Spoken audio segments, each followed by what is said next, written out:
नमस्कार दोस्तों। आज हम बात करने वाले हैं एनपीएस यानी कि नेशनल पेंशन स्कीम के बारे में। तो आइए जानते हैं एनपीएस क्या है। एनपीएस एक पेंशन योजना है। अतः आप इस योजना में अपने रिटायरमेंट के लिए निवेश करते हैं और रिटायर होने के बाद आपको पेंशन मिलना स्टार्ट हो जाती है। रिटायर होने या 60 वर्ष की आयु होने पर आप अपना अकाउंट बंद करवा सकते हैं। खाता बंद करते समय आप कुछ पैसा एकमुश्त निकाल सकते हैं। बाकी बचे हुए पैसे से आपको मंथली या एनुअली पेंशन मिलती है। आप एनपीएस में अधिकतम 60% राशि एकमुश्त निकाल सकते हैं। बाकी बची हुई 40% राशि आपको पेंशन के रूप में मिलती है। अब हम जानेंगे एनपीएस की डिटेल्स। एनपीएस की शुरुआत जनवरी 2004 में सरकारी कर्मचारियों के लिए की गई थी। फिर बाद में 2009 में यह योजना सभी नागरिकों के लिए खोल दी गई। यानी एनपीएस में कोई भी भारतीय नागरिक जिसकी उम्र 18 वर्ष से लेकर 65 वर्ष के बीच हो वह इन्वेस्ट कर सकता है।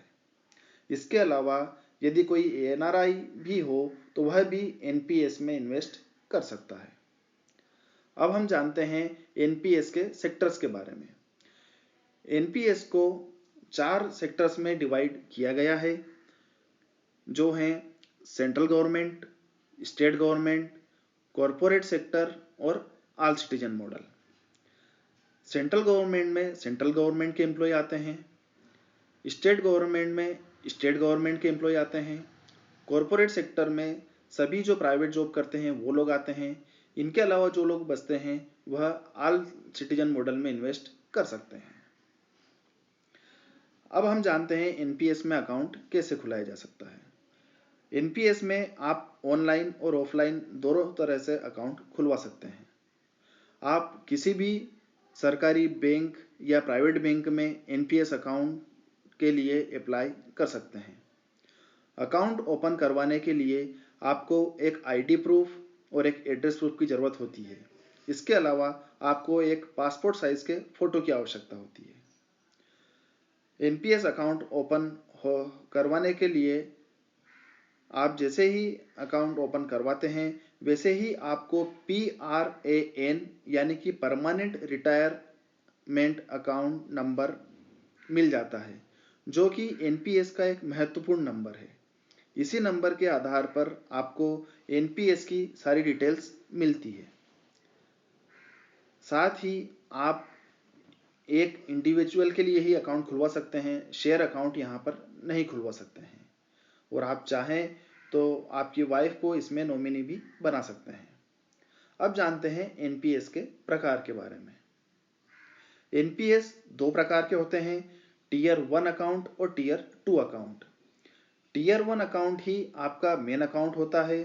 टीयर 1 अकाउंट में जमा किया हुआ पैसा आपके रिटायरमेंट तक लॉक रहता है।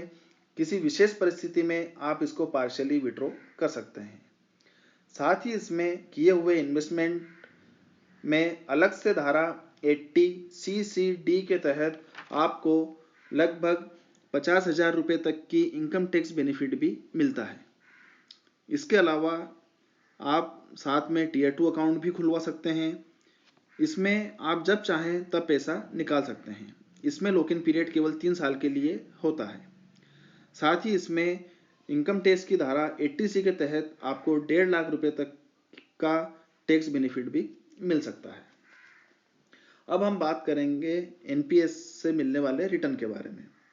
एनपीएस में रिटर्न फिक्स नहीं होता है, क्योंकि यह इक्विटी मार्केट पर आधारित होता है। इसके अलावा इसमें आपका निवेश अलग अलग कैटेगरी में होता है, जिसमें इक्विटी यानी कि शेयर बाजार, गवर्नमेंट बॉन्ड्स और कॉरपोरेट बॉन्ड्स। आप अपनी रिस्क के मुताबिक इसमें मॉडरेट, अग्रेसिव और कंजर्वेटिव विकल्प भी चुन सकते हैं, और यह विकल्प आप जितनी बार चाहें उतनी बार बदल सकते हैं। अब हम जानते हैं एनपीएस से मिलने वाले टैक्स बेनिफिट के बारे में। जैसा कि हमने देखा कि एनपीएस में इन्वेस्ट करके हम 50,000 रुपये तक का टैक्स बेनिफिट 80CC-D1 के तहत ले सकते हैं। इसके अलावा जब आप रिटायर होते हैं और जब आपका अकाउंट मैच्योर होता है और जो आप एक मुश्त पैसा निकालते हैं उस पर भी गवर्नमेंट का किसी टाइप का कोई टैक्स नहीं लगता है। और बाकी बचा हुआ पैसा जो आपको पेंशन मिलता है इसमें भी वैसे तो कोई इनकम टैक्स नहीं लगता है, पर आपका जो सालाना जो आय है उसमें यह ऐड होता है। तो उस समय आप जिस भी टैक्स स्लैब में होंगे उसके आधार पर इसमें टैक्स लगता है। अब हम एक एग्जाम्पल से समझते हैं कि एनपीएस से किस प्रकार बेनिफिट मिल सकता है। मान लेते हैं आपकी उम्र अभी 30 वर्ष है और आप 4,000 रुपये प्रति माह एनपीएस में इन्वेस्ट करना स्टार्ट करते हैं। तो 60 वर्ष की आयु तक आप कुल 14,40,000 रुपये इसमें जमा कर देते हैं। अब यदि इसमें आपको 10% वार्षिक दर से ब्याज मिलता है तो यह ब्याज लगभग 76,77,000 रुपये हो जाता है। अब आपका कुल बैलेंस 91,17,000 रुपये हो जाता है, जिसमें से 60% यानी लगभग 55 लाख रुपए आप एक मुश्त से निकाल लेते हैं, जिसमें किसी प्रकार का कोई टैक्स नहीं लगता है। बाकी बचे हुए 40% यानी 36 लाख रुपए से आपको पेंशन मिलती है। यदि मान लेते हैं उस टाइम पर यदि 6% वार्षिक ब्याज मिलता है तो लगभग 18,000 रुपये प्रति माह आपको पेंशन मिलेगी। तो दोस्तों, एनपीएस से संबंधित यह वीडियो आपको कैसा लगा? उम्मीद करता हूं एनपीएस से संबंधित संपूर्ण जानकारी आपको मिल गई होगी। यदि आपको किसी भी प्रकार का कोई डाउट है या कोई जानकारी रह गई हो तो आप हमें कमेंट करके पूछ सकते हैं, बता सकते हैं। वीडियो यूजफुल लगा हो तो प्लीज़ लाइक करें, दोस्तों के साथ शेयर करें और हमारे चैनल एएस असेट्स को सब्सक्राइब करें। Lastly, thank you for watching.